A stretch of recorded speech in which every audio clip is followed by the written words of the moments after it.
Da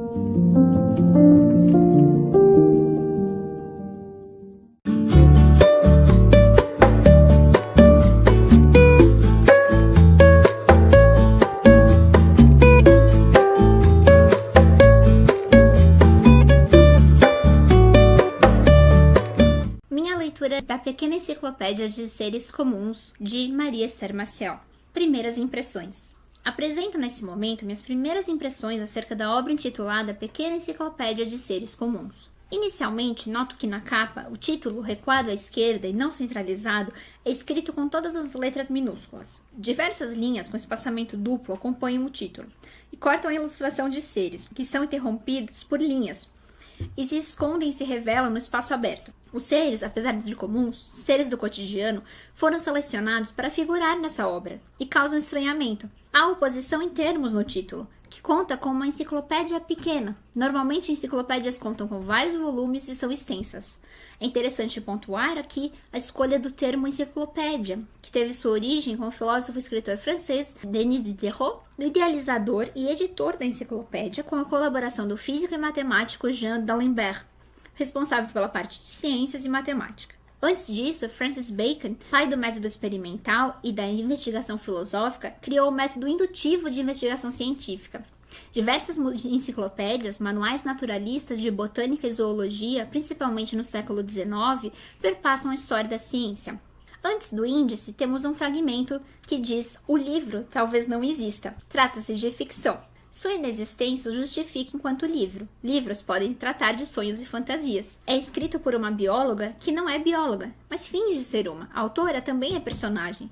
A medida do impossível é a que deve ser usada para mensurar essa obra, apesar de se tratar de uma enciclopédia. Os seres vivos, aqui classificados por suas peculiaridades, nomes científicos e comuns, trazem sua realidade científica, literária ou de queda no vazio. Ou seja, nenhuma das duas. O livro é dedicado a Zenóbia, rainha guerreira descendente de Cleópatra, que desafiou o Império Romano. Era conhecida pela sua liderança militar, inteligência e sabedoria filosófica. Uma zoóloga de estimação. Possível jogo com a expressão animais de estimação. O índice é dividido em 4 partes: Marias, Joões, viúvas e viuvinhas, e híbridos, e etc. Expressão que signifique outras coisas, encerrando enumeração como informação genérica e ao mesmo tempo conclusiva, definitiva ou comprobatória da extensão do que vinha sendo enumerado. Os títulos de 1 a 3 podem ser explicados pelos nomes populares dos animais representados, porém também criam uma ponte entre animal e ser humano, sugerindo a individualização dos animais e a consideração destes enquanto sujeitos. Cada ser comum, representado nessa pequena enciclopédia, é apresentado por seu nome popular, seguido de seu nome científico, uma descrição que mistura narrativa com poesia. Cada ser comum representado nessa pequena enciclopédia é apresentado por seu nome popular, seguido de seu nome científico, uma descrição que mistura narrativa com poesia e animal com humano, e uma ilustração que traz o animal como ele é. A ilustração, feita por Juliana Panadès, não considera o aspecto nonsense sugerido na materialidade do texto de Maciel, reproduzindo a aparência do animal na vida real. A autora não cria os seres nem seus nomes, baseando-se na realidade, limitando as possibilidades do imponderável e criando de forma paradoxal, pois se de um lado desafia as restrições e categorizações, de outro restringe as possibilidades criativas. A ilustração de Panadès reforça a ideia de limitar o possível ao que já existe, apesar de a autora alegar precipitadamente que o livro não existe e que trata de seres que não existem. Apenas para explicar brevemente, o nonsense é, de acordo com Tadgigs, um gênero da literatura narrativa que se equilibra entre a multiplicidade de sentido e a simultânea ausência de sentido. Esse equilíbrio é efetuado pelo jogo com as regras da linguagem, da lógica, da prosódia e da representação, ou pela combinação desses elementos. Para que seja bem sucedido, o nonsense deve ao mesmo tempo convidar o leitor para a interpretação e evitar a sugestão que há um sentido mais profundo que deve ser obtido por meio da consideração de conotações ou associações, pois essas não levam a nada. Os elementos de linguagem e imagem que podem ser usados nesse jogo são primeiramente os da negatividade ou espelhamento, imprecisão ou mistura, repetição infinita, simultaneidade e arbitrariedade. Maria Esther Maciel, em Literatura e Animalidade, afirma que os animais são signos vivos do que escapa à nossa compreensão. São radicalmente outros e nossos semelhantes. São distantes e próximos. Os animais, segundo Maciel, são confinados, marginalizados, classificados, mas não se deixam paradoxalmente capturar em sua alteridade radical. Afinal, o que é o humano e o que é o animal? Acerca da questão da definição e de possível categorização, voltemos antes à questão do sentido. Ogden e Richards, in The Meaning of Meaning, colocam que as relações entre pensamentos, palavras e coisas devem ser consideradas como são encontradas na vida cotidiana e em casos de discurso reflexivo, sem fatores emocionais ou diplomáticos que as compliquem. A relação indireta entre palavras e coisas é pontuada pelos autores, que as explicam por meio da imagem seguir, um triângulo, e dizem que, enquanto há relação direta entre pensamento ou referência e o referente, e entre o símbolo e o pensamento, a relação entre o símbolo e o referente é indireta e não é verdadeira, sendo apenas usada por alguém, sendo colocada apenas no lugar de um referente. Outra questão importante, colocada por Ogden e Richards, são as dificuldades encontradas quando se tenta postular uma teoria da definição. São elas: definimos coisas ou palavras. Ao definirmos palavras, utilizamos outro conjunto de palavras. Substituímos um símbolo por outro, que será compreendido com maior facilidade em determinada situação. Ao definirmos coisas, esse tipo de substituição não ocorre. Apenas afirmamos algo sobre o objeto, enumerando propriedades contidas nesse objeto que possam diferenciá-lo de outros objetos.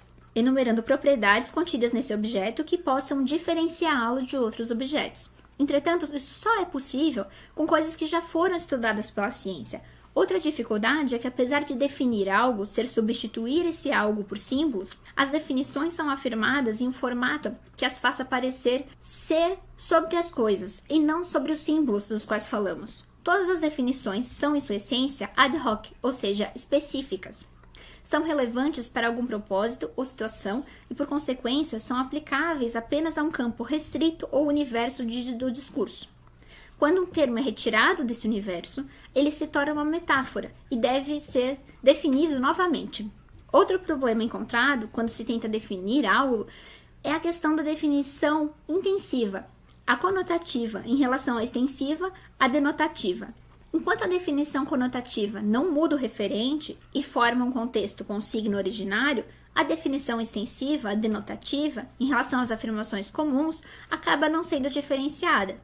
Temos, então, uma classificação preliminar de 10 formas diferentes de se definir algo. Simbolização, relação indireta. Generalização por meio do uso da similaridade, forma mais simples e mais fundamental de se definir algo. Similaridade, usada como uma relação que define. O referente requerido é um referente escolhido. A relação é a semelhança. Relações espaciais, dentro, fora, acima, entre, ao lado, à direita, de, perto, maior que, parte de, laranja, símbolo da cor localizada na região entre vermelho e amarelo em um espectro. Relações temporais. Ontem, anteontem, domingo, primeiro dia da semana, o fim da guerra, X meses depois do evento Y. Causa física, relâmpago. Causa psicológica, inconsciente, sonho, fuga, psicose, prazer. Causa psicofísica, beleza, percepção do laranja. Efeito na consciência de certas vibrações na retina. Relações causais. Ser o objeto de um estado mental, sentir, referir-se a, desejar, querer. Relações complexas. Definição mais conveniente formulada em forma complexa. Relações legais. Pertencer a, devido por, sujeito a, prova de. Dessa forma, o sentido do sentido, de acordo com Ogden e Richards, é uma propriedade intrínseca, uma relação com outras coisas única e impassível de análise, as outras palavras anexadas à palavra no dicionário, considerando a filologia e o sentido do dicionário, a conotação de uma palavra, considerando a lógica tradicional, uma essência, sentido dos realistas críticos, hipóstase da conotação, uma atividade projetada em um objeto, um evento intencional, uma vontade, o lugar de algo em um sistema, as consequências práticas de algo em nossa experiência futura, as consequências teóricas envolvidas em ou implícitas em uma declaração, emoção desencadeada por algo, aquilo que realmente é relativo a um signo por uma relação escolhida, efeitos evocativos de um estímulo, associações adquiridas, alguma outra ocorrência a qual efeitos evocativos de qualquer ocorrência sejam apropriados, aquilo que um signo é interpretado como sendo de, o que qualquer coisa sugere em caso de símbolos, aquilo a que o usuário de um símbolo de verdade se refere, aquilo a que o usuário de um símbolo deveria estar se referindo, aquilo a que o usuário de um símbolo crê estar se referindo, aquilo que o intérprete de um símbolo se refere a crer estar se referindo e crê que o usuário está se referindo.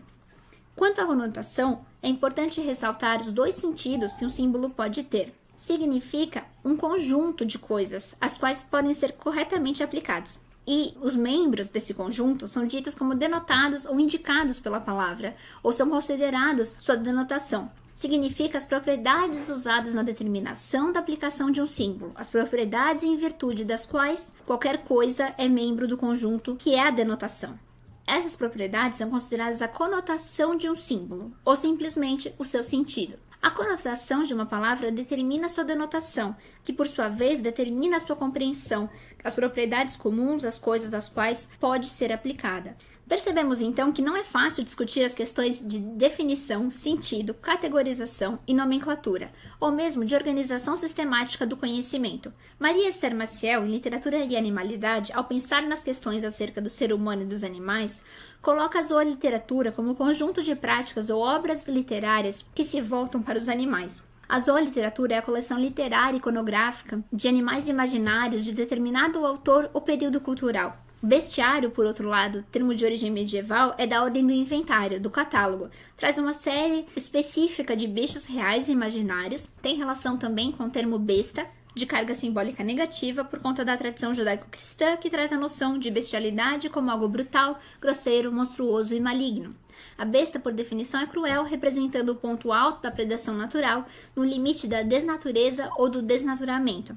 De acordo com Evandro Nascimento. A besta, diz-nos Maciel, esvazia o animal de ânima, reforça sua dimensão negativa, marcando sua exclusão da sociedade e dos seres racionais. Maciel nos traz o pensamento de Derrida em O Animal que Logo Sou, que apesar de colocar o termo zooliteratura como conjunto de obras nas quais se privilegia o enfoque de animais e a zoopoética como estudo teórico de obras literárias e estéticas sobre animais, ou a produção poética de um autor, ainda utiliza as expressões como sinônimas de bestiário, que, de acordo com Maciel, é uma modalidade específica, limitada à esfera de catálogo.